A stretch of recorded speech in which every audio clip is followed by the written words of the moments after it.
Good evening, ladies and gentlemen, and, well, listen, yes, what can I say? I'm a big fan of David Bowie, and I do, yes, I almost was contemplating using the exact same, thumbnail as I did from last year, but again, only because I thought it was really clever, so what can you do? Sue me. You think of trying to come up with a better pun for, doing a thumbnail, then you tell me, and we'll get it that way. You turn to the left and all the rest of it. But basically, welcome all of you back to another Chris Chan Quickie article. This talking about Chris and fashion. And the reason why I am even bothering to put on my leather jacket in the first place is because to give a sort of like a scale, or rather a bit of a representation about like my taste in fashion. Don't take my taste as like a genuine good thing to do. I mean, a Motorhead shirt and a Motorhead leather jacket hoodie combination is about as well on the nose as you can get. But what can I say? I do like my leather jackets and I do love my Motorhead, so why not put one and one together, eh? In the case of Chris, however, I am always... This isn't really poking anything outside of the holes in his shirts more than anything, but it kind of just goes to show that whatever Chris's tastes are, they're sort of, I don't know, they're just kind of there. This is more of a subjective sort of thing, I guess you could say, but let's get to it, shall we, because there's a lot to talk about. Oh yeah, you just love to see me, the old red, white and blue, as Chris says to Casey, thinking that Chris was actually impressing her. Speaking of impressive, or not, Chris has a somewhat peculiar taste in fashion. Although he is willing to spend thousands of dollars on video games, toys, and CEX dolls, he is very stingy when it comes to shopping for his clothes, which are usually purchased second-hand at thrift stores like the Salvation Army and Goodwill. Prior to coming out as transgender, the majority of shirts he owned were colourful collared shirts and undersigned rugby shirts, most of which were decorated with horizontal stripes which, despite being scientifically proven to have a slimming effect, have any such potential effects crushed by Chris's impressive, if albeit robust, physique. Mailbag 42 revealed that at least one of these shirts, the Advice Dog, was purchased by his mother. Though his mother didn't directly dress him anymore, Chris would have been at least 28 by this point, Chris still chose to wear these shirts. The advent of Chris's transgender shift was accompanied by a change to garb that may have been more feminine, but was equally cheap and hideous.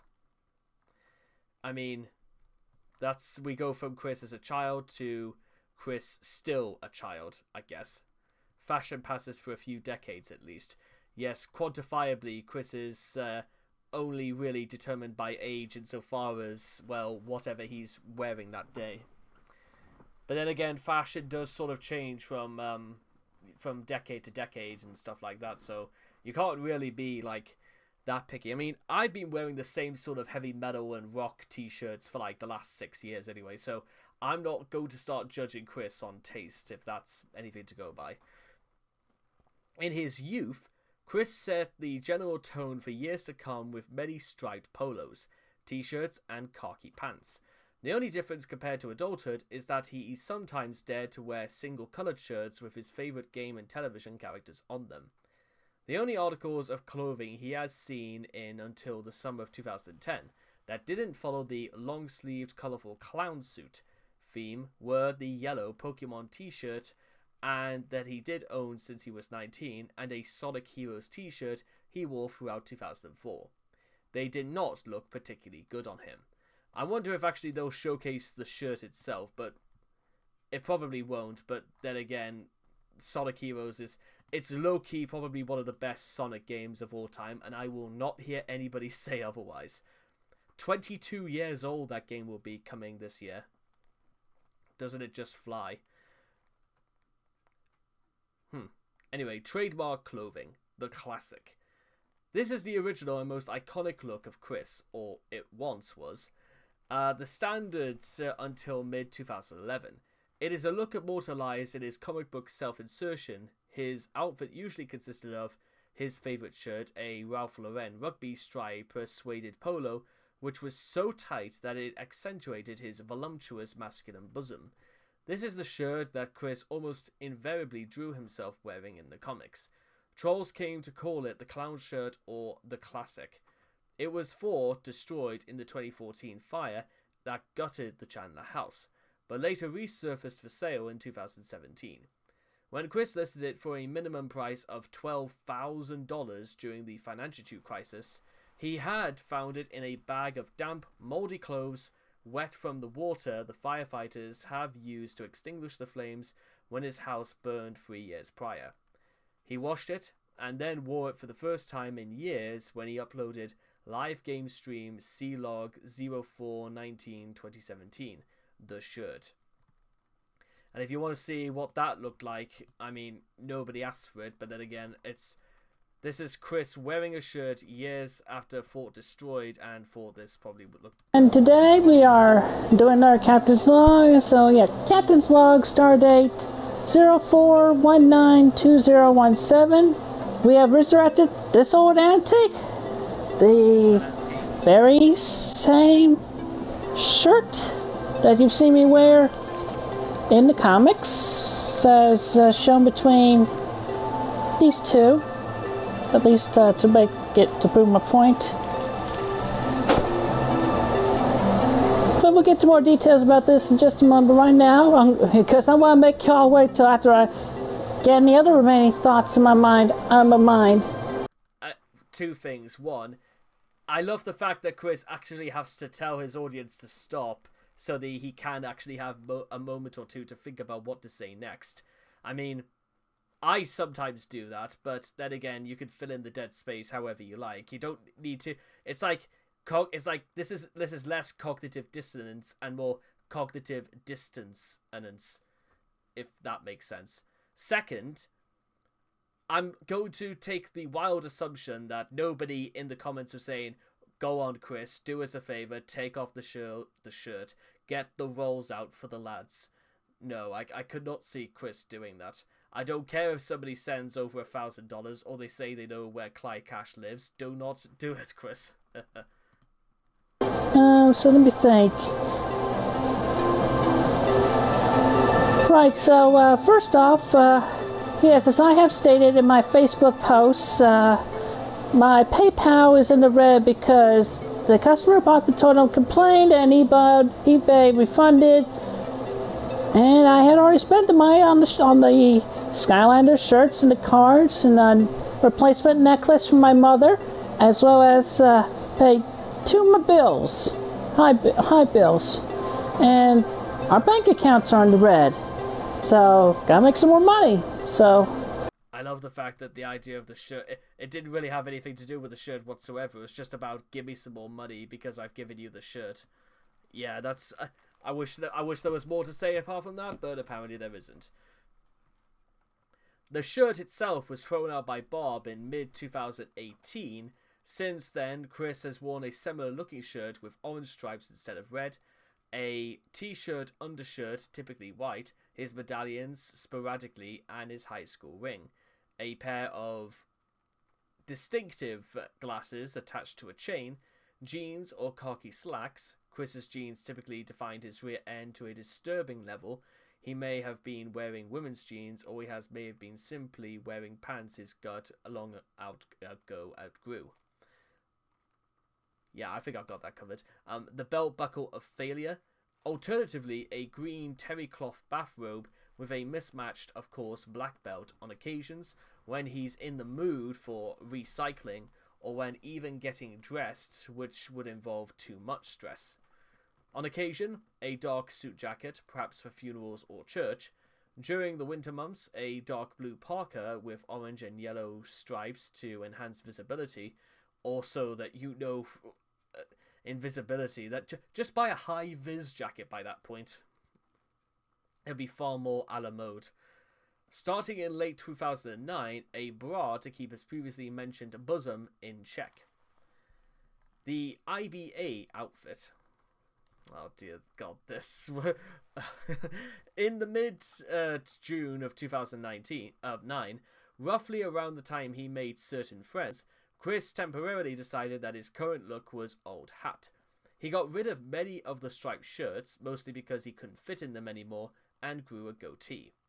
The reformed Chris's wardrobe consisted of a plain coloured t-shirt worn over a long sleeve shirt, tattoo sleeves, a black vest unbuttoned that was too small for his girth, a dog tag worn around his neck as a substitute for the medallion, a goatee, sunglasses over normal glasses, the glasses chains still remain however, and his new attire was first properly presented to the world in the Rolling and Trolling video. Soon afterward, however, he went back to sporting his traditional clown shirts and claimed that he had been pressured into making the Rolling and Trolling video. Yeah, so that sadly didn't last long. However, on the same day he shaved his beard, he drew the first picture of Colossal Chan, a character which preserved the look for all eternity. Well, thank God for that. I was getting worried. The gay trucker outfit. I mean, I would say, I would have just gone for a normal trucker this side outside of West Virginia, but there you go. After he promised to leave the internet in the spring of 2010, Chris threw away his clown shirts, ditched the medallion for several months, it returned in September, and picked up a new wardrobe in an attempt to look like a normal person. This included a denim jacket from Goodwill that he cut the sleeves off of, making it look like somewhat of a gillet, a sleeveless white shirt exposing his pale, flabby upper arms, the dog tag from his IBA outfit, and a baseball cap. The result was a modified version of the IBA outfit. It has been observed that when Chris tries to look like a bad boy, he ends up looking like the gay trucker, hence the troll's term for his new wardrobe. The only way he could have made it look gayer would have been by combining it with the muscle bra, which unfortunately he did, and in public. Going back to the medallion would have actually improved his chances of picking up gal pals, but we'll get to that in a second. With the arrival of the gay trucker outfit also came an interest in t-shirts that boldly express Chris's desire for sex. Unfortunately, often in exceedingly tasteless ways. The first clear look at these shirts was in a profoundly disturbing video leaked in late April 2010, which featured Chris wearing a parody shirt that changed the Mountain Dew logo so it read Mount and Do Me. You know, funny story about that is that a few years ago I remember coming out of a shop and then somebody literally came into it. He was about like 20, like I want to say 22 stone, stuff like that, quite short, and he had horn hub on his shirt with the black background, the orange and everything. And people legitimately do wear that sort of thing in public. And the only thing that went through my mind right now is that, well, as just about anybody else would, it's not a good look. Similar with stuff like this. Wearing stuff like that is just not a good look. I mean, wearing it on your own and stuff like that is like, but what if your parents see stuff like that, man? That's just embarrassing. Fans hope that since this was a private video for a potential sweetheart, Chris didn't intend to dress like that outside his bedroom. He did. Chris also destroyed any hope of that being the case on the 18th of June 2010, when he wore a shirt that said, "Enjoy the V word" to Fridays After 5, a public, family-orientated concert. He topped this by pulling that shirt over his head and standing around in his muscle bra on which he had written, "Want woman!" The common belief was that these were unfunny, sexually themed shirts were the next evolution of the attraction sign. Attract police attention, mate. That's the only attention you're going to be getting. A way for him to inform potential mates that he is available without ever having to talk to people, nor spend any effort in making a sign. In late August 2010, Chris returned to the internet with a series of videos in which he sported simple, loose-fitting t-shirts. The effect was interesting, bringing him closer to normality than he'd seen in many years. He was still a pale, sweaty, balding, fat, pathetically weak man-child, but in Ruckersville, that put him reasonably closer to the mainstream. A number of Chris's t-shirts appear to have been with him for a decade or more. A Manchester High shirt, a souvenir shirt from the Brickfest event in 2000, and a Pokemon Trainer shirt from the Books A Million, where Chris played card games between 98 and 2000. Either he's willing to keep shirts that have had some personal significance around for a very long time, or his pack rat tendencies prevent him from throwing any of them away. The Carlos Chantel outfit. Not much to say here apart from a single picture Chris posing as a male pro-state worker was posted on escorts.com. It is significant because it implies that Chris can dress like a normal human being if he wants to remain inconspicuous. The black shirt and sunglasses he is wearing are never seen in any later pictures. Damn. Transgender fashion sense. Early fashion. In April 2011, a series of leaked pictures showed Chris dressed in women's clothing in public. The outfit consisted of bright green nail polish, earrings, a purple glass stud, and a blue ring. Note that piercing the right ear is traditionally code for homosexuality. Guess which one Chris pierced twice. I don't really even know which ear. To be honest, just get both of them pierced by that point. I don't really know what difference it does make, but there you are. Women's sandals, blue eyeshadow, jeans, blue string top, black thong. Christ knows how they've managed to find that out. A silver ring.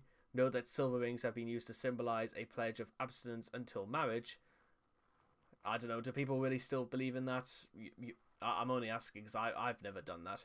A red and blue sweater vest tank top with a red shirt underneath it, red lipstick, a new pair of glasses, and a new headband as seen in the Facebook pictures.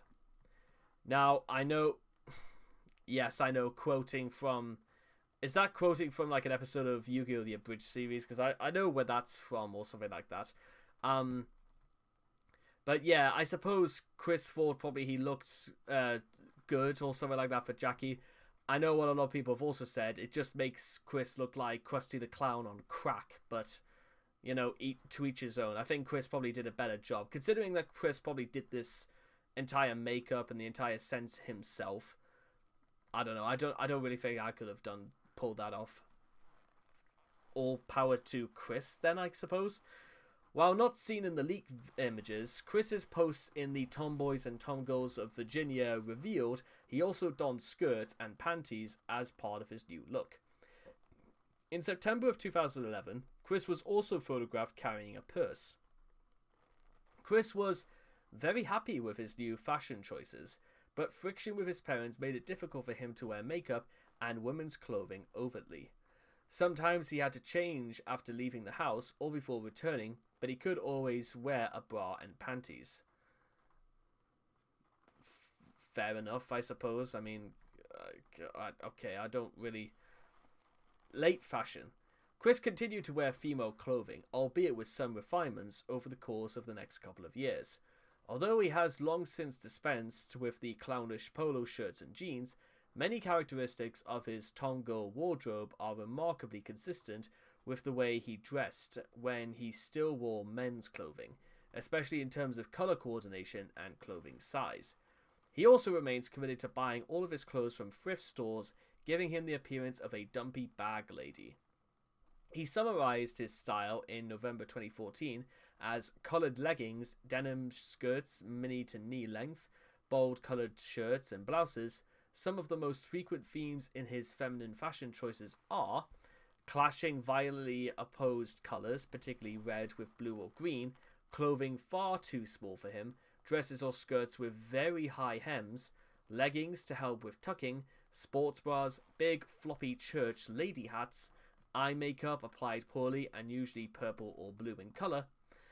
And a deviation from this style was seen in the video on the 26th of December 2014, otherwise known as the Don't Call Anyone incident, where Chris is shown in purple My Little Pony shades, probably as a disguise, a silver headband showing off his ever-receding hairline, his Manchester High sweatshirt short jeans matched with long purple socks, and or another pair of pants and boots, possibly Uggs.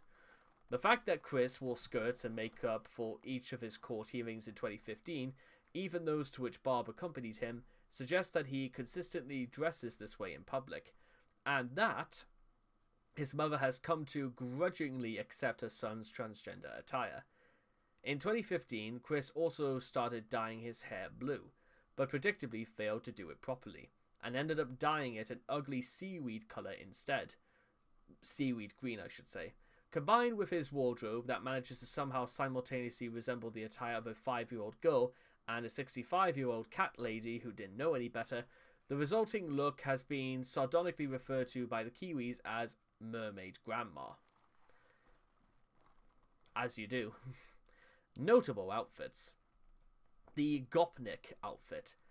In December 2017, Chris appeared in a video dressed as a classic Russian Gopnik, wearing a striped black Adidas tracksuit jacket with his usual ugly skirt and cap, drinking a bottle of vodka. The full ensemble, as Chris wore for his famous appearance at MagFest in January 2018, consists of the cap jacket, often unzipped over another shirt, and a pair of matching tracksuit pants, often under a skirt. However, he often swaps out the pants and sometimes wears one element of the outfit on its own. Chris first wore the Gopnik outfit under the Idea Guy's influence, but seems to have adopted it as a mainstay of his wardrobe. In February of 2018, he introduced a new model of the Christine doll with the tracksuit stripes and logo painted on. In April of 2018, Chris drew himself in the Gopnik outfit on the cover of Sonichu issue 17.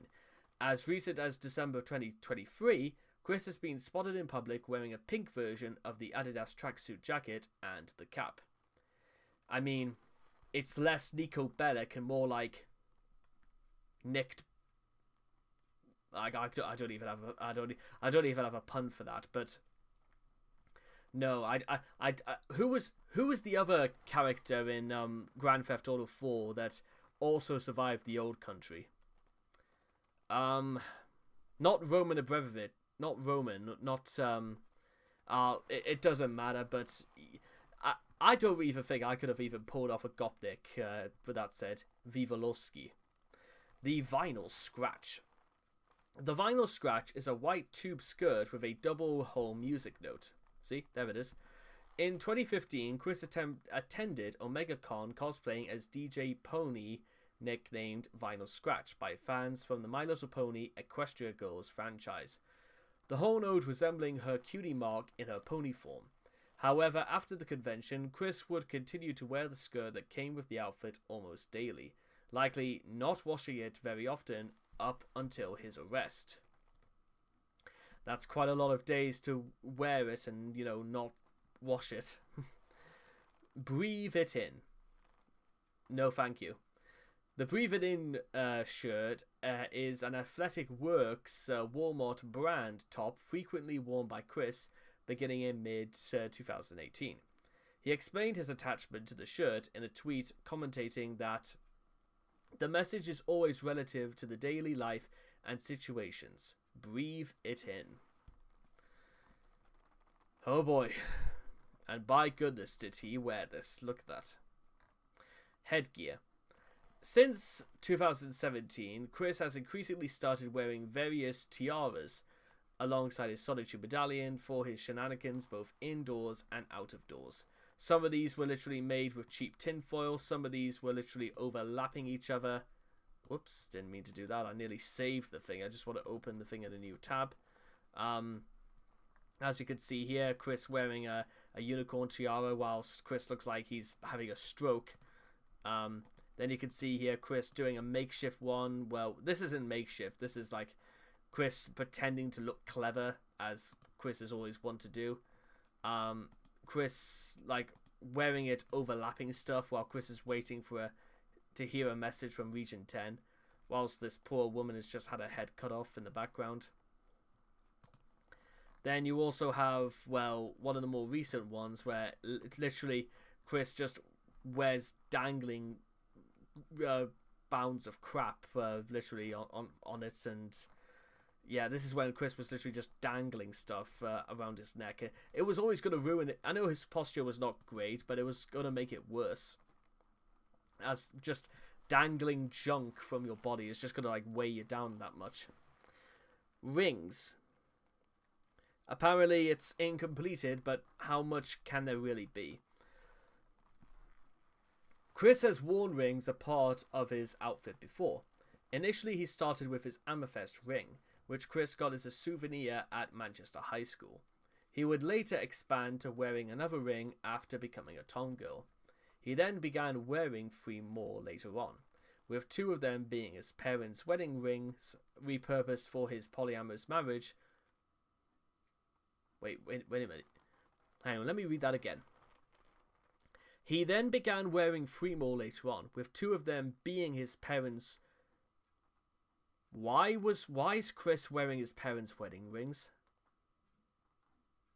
What? Chris was wearing his parents' wedding rings.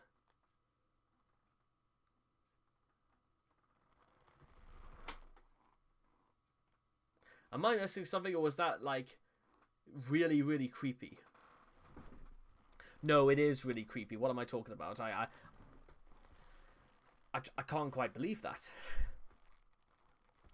The WCT. Is there anything from your parents that you cherish the most?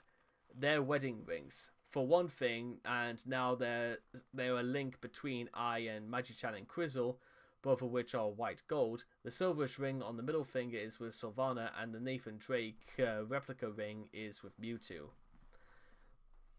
Okay. Chris on fashion. In November 2016, Chris posted a commentary on women's fashion. Here we go. In it, Chris implored women to wear skirts with leggings instead of pants, saying to view it from a pervert's perception. What a fantastic start, eh? They eye downward and have good view of the in-between, as well as easier access to picture it in their imaginations from there, with a dress or skirt concealing the area. It is actually more difficult for the perv, and thus more difficult to picture and imagine what is or isn't at the groin area. I don't know why you would say something like that, or why you... Oh dear. Considering that nobody took Chris upon this advice, I'm going to assume that we all know it's because Chris is the real pervert, biggest pervert of them all. That's no real exaggeration, it's just how it comes to be, especially if you've had any dealings or know Chris this well. Moving on. He also requested men to consider wearing kilts, stressing to wear pants underneath, saying, "Nobody is impressed with that bulge. Moreover, it is absolutely offensive." Well, it's a good... Don't worry, Chris, trust me, nobody, and I mean nobody, is going to be pointing their bulges at Chris anytime soon. That's just not happening. Which indicates that Chris has shifted from obsessing over men's chests to obsessing over their crotches. Yeah, even when you put it like that, it still doesn't make it sound any less weird. Theory of fashion. The clothes that Christian chooses seem almost like a costume for him, especially his infamous striped shirt. Given that he is autistic, observers speculate that he may have difficulty with identifying things visually, including himself. In Sonichu issue 7, he alluded to having to take time to study his appearance in a mirror, possibly wearing the shirt in question. Chris seems to regard clothing and colour as an integral part of people's identities. During the events of the Liquid saga, Chris took a special interest in Liquid's choice of a brown striped shirt, referring to Liquid as a brown striped imposter, and fixating on Liquid's shirt as a symbol of his inauthenticity, despite the fact that Chris owns several brown shirts himself. Chris also believed that police officers wearing brown or beige uniforms weren't authentic, and that true police officers only wear blue and black. He referred to the man he pepper sprayed as a yellow-shirted foe, and let's not forget that the macing was inspired by Sega changing Sonic's arms from tan to blue. Like many of his lifestyle changes that occurred during the Tomgirl saga, Chris's unceremonious abandonment of his classic shirts came as a surprise to trolls who had spent years speculating on Chris's clothing as a symbol of his identity, and his usual resistance to change as a symptom of his autism.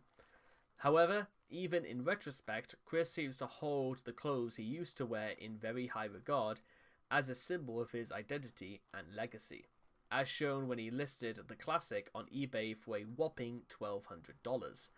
Writing after the event, well, 12,000 I should say, after the end of the auction, Chris felt the need to commemorate the occasion with some words. Yes, the shirt's auction has ended high, but I am still awaiting payment from the mother of one of the fans, who, unless remains anonymous, will have her name go down in history for not only restoring a very iconic artifact, but also improves this artist's family's life. After the restoration and disinfection of the shirt, her most grateful son will be proud of her for having gone down in history for restoring the Fire Survivor iconic shirt of Solitude and Roadshoe's creator. It's almost poetry. No, not really. It's less art, more like fart. Thank you, Mrs. Chris on why history books should remember the momentous occasion wherein some dumbass bought a moldy piece of cloth from another dumbass. Not only is this statement extremely egotistical, even by Chris's standards, but it also betrays the fact that Chris continues to treat a shirt that he let rot in a plastic bag for 2 whole years with an undue amount of gravitas. It seems that Chris views the clothing he has worn over the course of his life, much like the various names he has had, as an important symbol of his identity, as it has twisted and changed. Because autistics are known to place extreme importance on inanimate objects, this can be seen as standard autistic behavior. Or just ridiculous meddling drivel by Chris's standards. Removing his egotism aside. Not easy to do, but there you are. Classic wardrobe.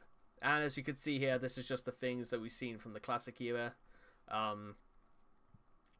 The advice dog, which is just about as clownish and as Mickey Mouse as it gets. Imposter, the Napoleon, racing stripe. A lot of stripes you kind of come to notice with these sorts of things. And even a rainbow one. And then, of course, there comes to the pants. The more things that Chris has done since 2011 include the deal maker. Ew. Then everything in, and then of course, yes, this one just about sums it up.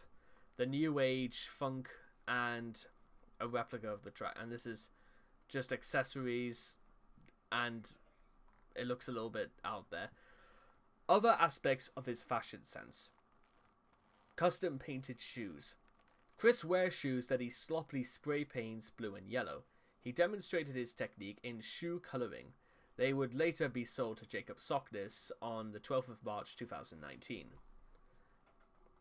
Chris basically just bought a $40 pair of shoes and just basically turned them into 40 cents shoes. And this is what, in May 2020, after being sold to Jacob Sockness. Chris didn't even think to respray them. Chris apparently also had a wrist warmer, a fanny pack, and Chris even tried to pseudo do cosplaying or stuff like that.